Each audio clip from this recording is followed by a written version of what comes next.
Welcome, Zvara here.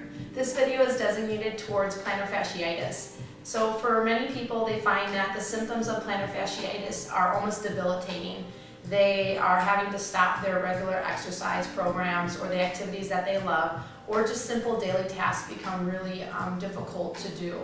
So with plantar fasciitis, we're finding that many people call it inflammation, but it's actually tiny tearing at a cellular level in the plantar tendon down the center of the bottom of the foot, and also the plantar fascia, which covers the entire bottom of the foot. So that area of the body becomes stiff, rigid, and tight, which doesn't allow the foot to move as it should. Now, in my method of work, everything is connected. So I don't look at body parts as segmented, but rather one body part leading into the next. So I just want to paint you a picture here. If we think about the body and the plantar tendon attaching basically the toes to the heel, okay, so it's a big rubber band, so toes to heel. Then from that heel or calcaneus is the Achilles, which feeds into the calf.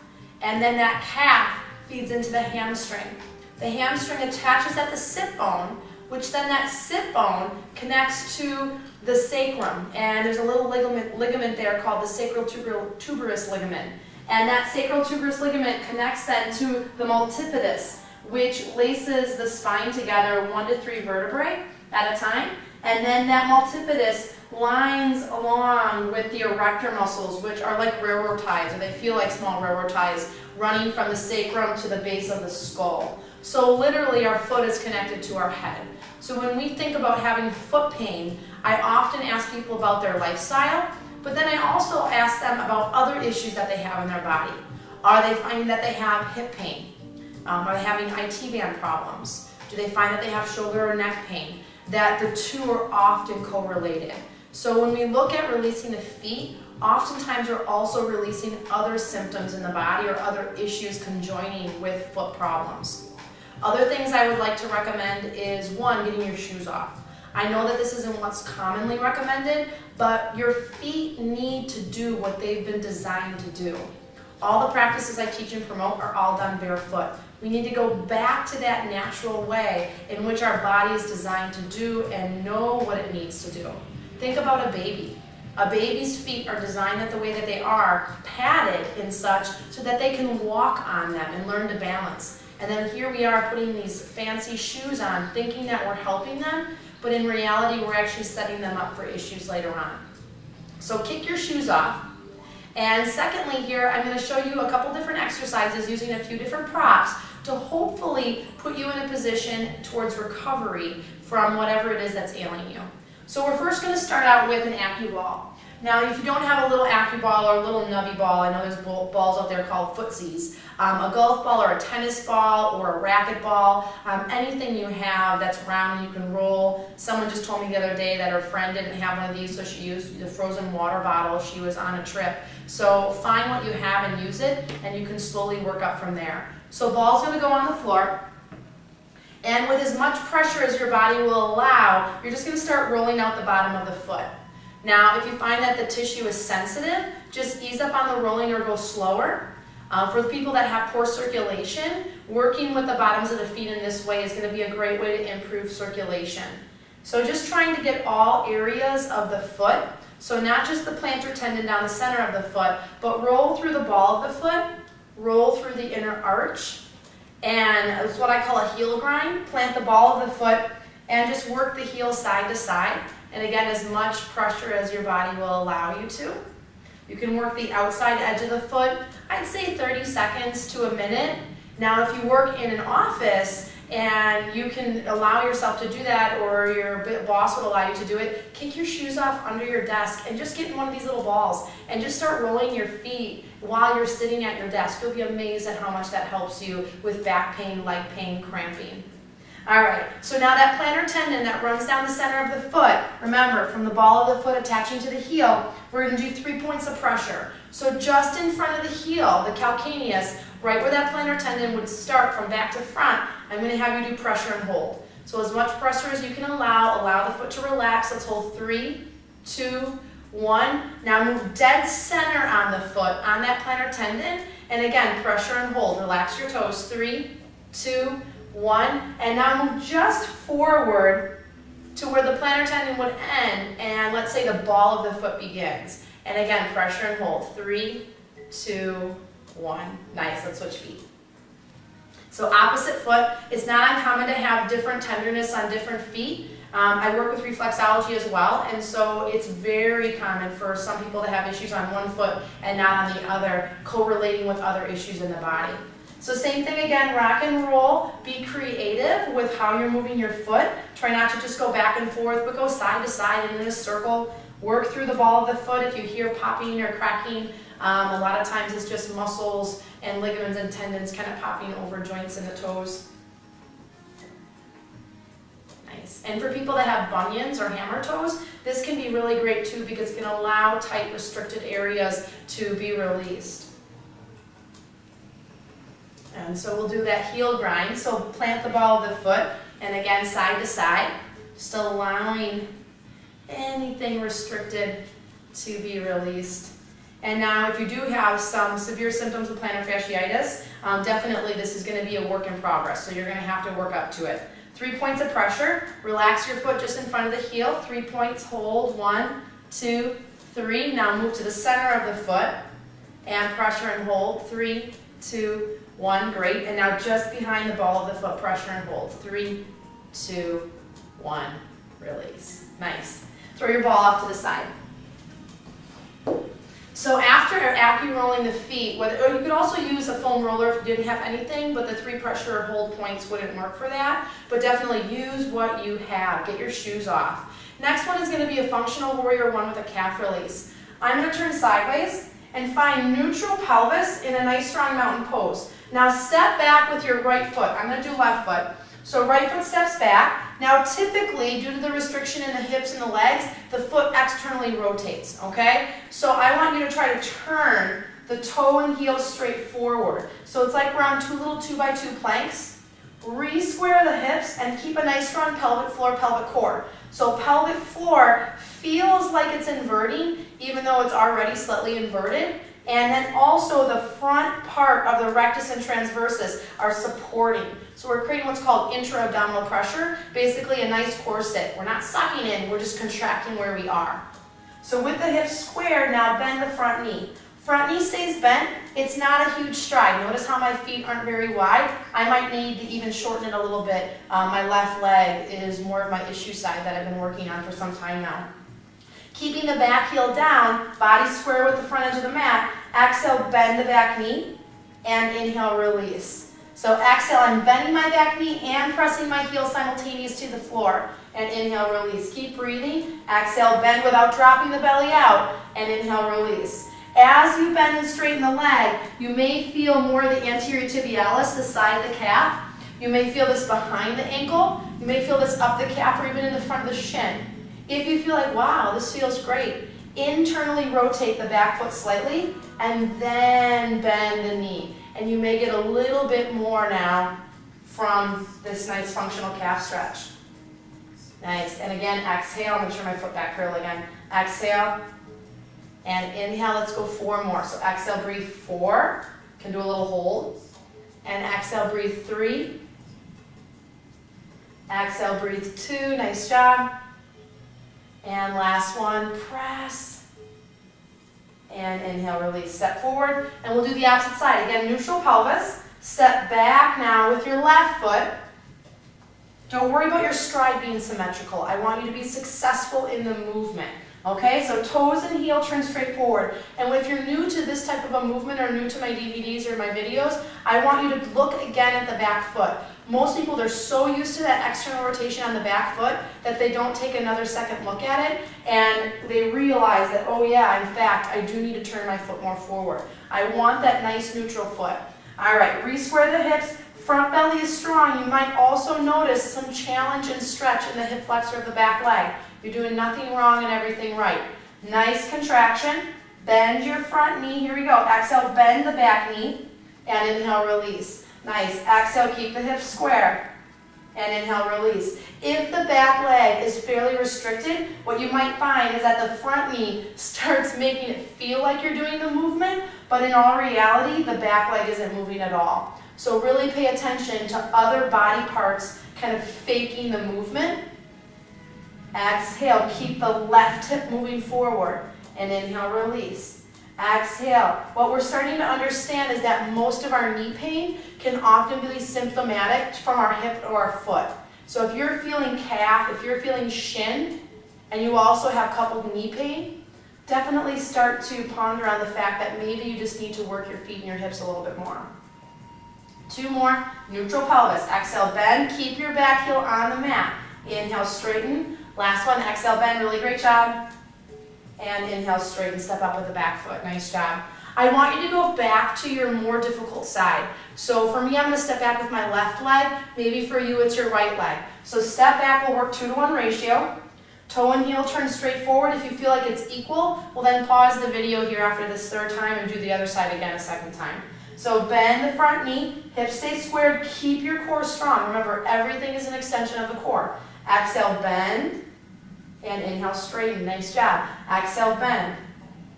Inhale, straighten. Keep the heel down. So as I bend the knee, I'm simultaneously pressing the heel to the floor. Inhale, straighten. Exhale, bend. I'm lengthening everything that attaches from the foot and ankle to the knee, and also from the knee to the hip. Exhale, bend. You may feel a little glute stretch. Inhale, release. Exhale, bend 5. And inhale, release. Exhale, bend 4. As I work through my foot and my lower leg a little bit more, I'm now starting to feel the anterior tibialis on the attachment by the knee instead of just by the ankle. So things are loosening. Exhale, 2. And release, neutral hips. Exhale, 1. And release, nice job, set up. Great, all right, let's come to the mat. So it's gonna be a little bit an up and down. You can do all of these movements individually or just as one big routine for your plantar fasciitis or lower leg issues. You'll need a strap, and if you don't have a strap, a towel or a necktie will do just fine. Open your strap and find neutral pelvis. So that means that your pubis bone and hip bones run parallel to the sky like a coffee table. This leaves you with your natural curve in your spine. We all have a curve in our spine. And so for most of us that have been pressing our back into the floor for years, we're reconfirming that our back should be flat instead of having that curve. So I want you to bring that curve back into play. Pelvic floor engages, pelvic core contracts right where it is. So we're not squashing the life out of that lower back. All right, take your strap. Let's lasso up your right leg.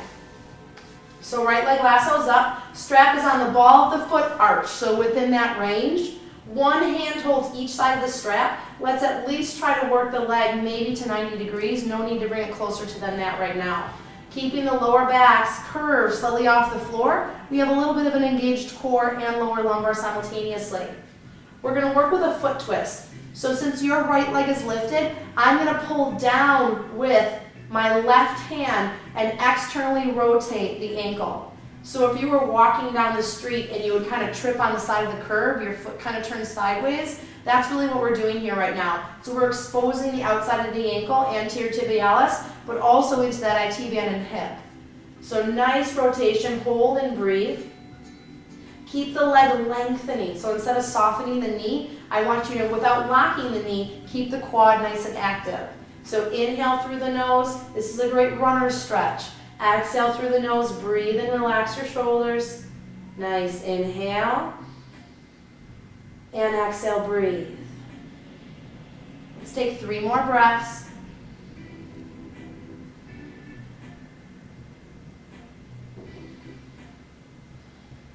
A little bit more, inhale, just pull down. And exhale back to center. Let's go the opposite way, the unnatural way. So draw down with your right hand on the strap. And you're going to feel the inside of the ankle and arch pull up towards the ceiling. You may be feeling hamstring work as well. Remember, everything is connected. Let's just hold here for 5 counts, 4 counts, 3 counts, 2 counts, and release. Nice. Bend the knee. And let's do the same thing on the opposite side. So lasso up your left foot. Strap is anywhere from the arch to the ball of the foot. Heel is above its hip line without letting your low back sink into the mat. So the tighter your hamstrings, the more you might notice you need to give a little bend to the knee, or you really have to start contracting and thinking about your core. All right, let's start with that external rotation. So pull down now on your right hand, right side of the strap. Let the left side of the ankle rotate up towards the ceiling. Relax your shoulders, and I'm putting a significant amount of pull. I mean, it wouldn't be to the point where I could hurt myself, but not pulling, the foot is just gonna hang there. So I want you to actually create a nice rotation here. So inhaling through the nose, exhaling, breathe out. Each side has its own unique experience, so don't judge it. Is it pain or is it discomfort? I really want you to start to tap in and clue into what sensations are what. Whenever we feel something that we don't like, we often ward it off as pain, but in fact, it's our body delayering. Let's hold here 2 more breaths. And then 1 more breath, come back to neutral, and then reverse it and draw the inside of the ankle and foot up to the sky. So it's not gonna be as big of a rotation, but still slightly significant. Let's just hold here for 5, 4, keep breathing, 3, 2, go where your body can go, and 1, release. Nice. So moving the strap off to the side, roll off to your side, use your top hand for help, and press yourself up so the neck is not bringing the only reason why you're able to lift up. We're gonna come back to standing again. So in a standing position, that functional warrior 1, except we're gonna change the setup slightly. I'm gonna face you so you can see it from a couple different angles. Let's just step forward now, or back I should say, back with your right foot. And this time you are gonna internally rotate your back toes and bend your front knee. So you're kind of in this weird pigeon toe-like position with your back foot. Only internally rotate as much as you can feel, no knee pain. So for those of us with really tight lower legs and hips, the internal rotation is not going to be that significant. Build up to it. All right, so exhale, we're bending the back knee and pressing our right hip out to the right. I have to shorten my stride a little bit. Exhale, bend the knee and hip bump out to the right. Inhale back to center. Exhale, front transverses, side back body is strong. Inhale, come back to center. Now let's add a fold. So this is where I'm going to turn sideways so you can see what I mean here. I'm going to bend the back knee, press the hip to the right, and exhale, fold forward. And then inhale back up. Now, taking my right arm, I'm going to turn forward again. We're going to reach across the front leg. So back knee bends, hip presses out. Torso folds, arm reaches across the body. So now I'm feeling that length all the way up through my back body, through my shoulder to my fingertips. Inhale, come back up again. Remember what I said, everything's connected. Exhale, reach, inhale, center. Nice. Exhale, bend the back knee, reach. Inhale, come back to center, balance, no gripping with the toes. Exhale, bend and fold, reach and extend. Inhale. We're also working in more of a coupled triplane movement. So we're folding, we're reaching, we're extending, we're moving in sagittal, transverse, and frontal plane. Exhale, bend, and inhale, extend. 2 more. Exhale, bend,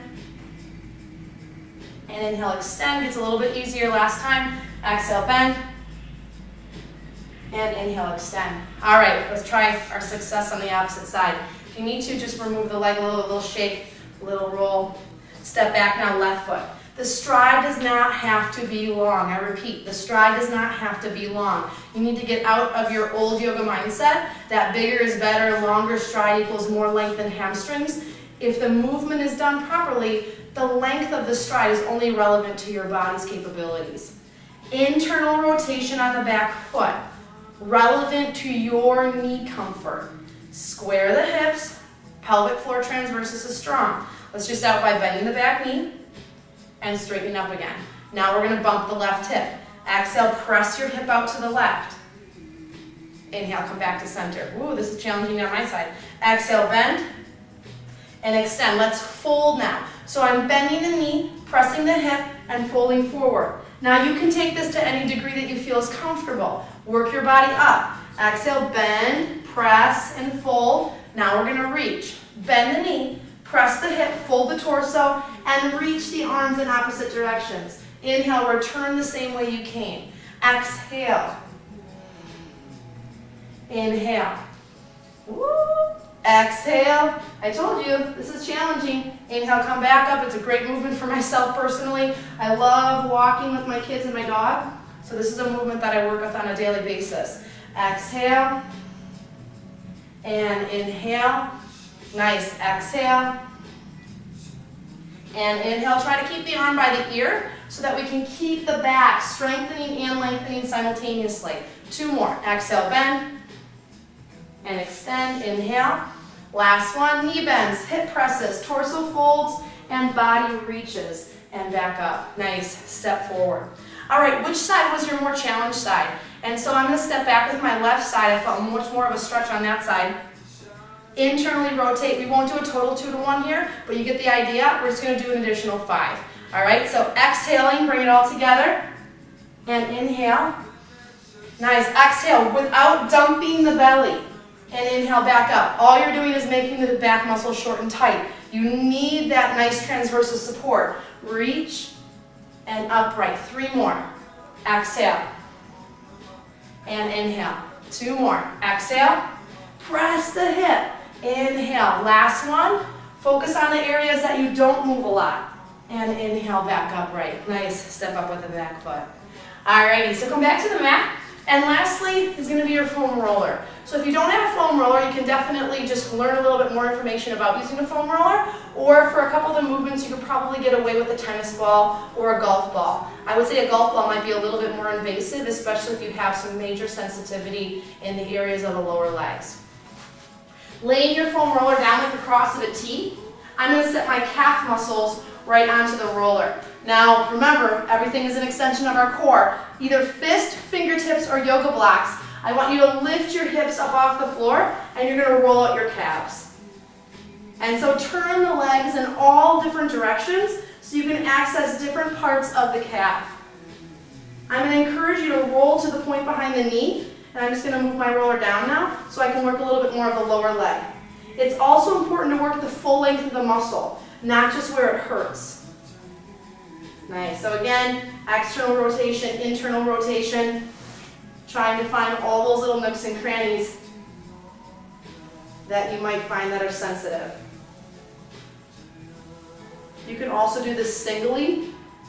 You won't have as much body weight, but definitely you can push and pull utilizing your foot for support. All right, let's flip to the side, and you're going to work the outside from ankle to shin. I'm sorry, ankle to knee. Top leg comes over, so we have a support leg. I'm resting on my left hip. My right foot swings around and over the top, and I'm going to push and pull. So utilizing some side plank action here. Keep your core strong. Keep your shoulders strong. Feeling a little bit of stretch on the upper hip as well. Again, I'm trying to roll the length from my ankle to my knee. I'm going to move the roller up a little bit more so I can get all the way to the knee. And again, press and pull, noticing any areas of sensitivity.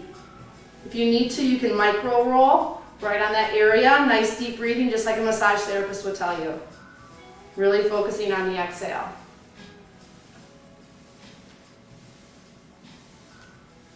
All right, let's try the opposite side. So I'm just going to flip the roller over the other side so you can still see me. You can turn around if you'd like.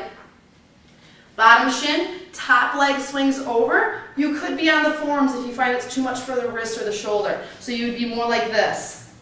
On that forearm, a little bit closer to the ground. And you may have to change your roller halfway through to work more of the upper portion of the leg. But I want to remind you again, work the entire length of the muscle from joint to joint, not just the portion that hurts. Breathe. I want you to turn too. So if I lean back or lean forward, I'm changing the angle at which I'm accessing the muscle tissue, which can definitely turn up the dial in sensation. Take a couple more breaths. And last one. Nice. All right, so lastly here we're going to work the shins. There's a couple different methods to working the shins. So one easy one is just staying in a kind of a kneeling position and rolling from knee to ankle and even to top of the foot if your body will allow you to. So this is probably the easiest method. And just a nice massage for the shins, especially if you get shin splints. And then if you can, working through the knee as well. I'm just using my toes to help press my knees through. Now I'm using a white foam roller. I wouldn't recommend a heavier foam roller, the Eva foam roller, the black and the blue, especially if you're new to rolling. That can bruise and damage the tissue. So even though it might feel backwards, a softer roller is actually much more beneficial. So again, that last few times you're on the shins. And again, try to roll through the tops of the feet if you can. Nice. All right, so we worked the lower leg. Now really quickly, we're just gonna work the upper IT band. So, coming to the side of the hip, you can stack the legs, little core work, or you can bring the top foot for support. I'm rolling from my hip all the way down to my knee, okay? So I want you to work the full length of the muscle. Remember that changing the direction of the body, I'm gonna change the direction of release. So let's just do one more here. And then flip over. I'm going to bring the roller over to the opposite side. We'll just do 5 rolls. Obviously, you could keep going with this rolling technique. You could do quads, glutes, hamstrings, but working through the IT band, especially if you're an athlete or a runner, is definitely a necessary task because it's often linked with foot issues as well. All right, nice job. For more information, to visit my website, visit hopesofvara.com. I'd love to hear from you. Feel free, you can send me an email or you can simply respond to this video in the comments section and let me know how you're doing, or if you have a request for a particular video, I would love the feedback. Thank you so much, have a great day, and remember, get your shoes off, get your feet in the earth, and start using your body as God intended. From my heart to yours, from my soul to yours, namaste.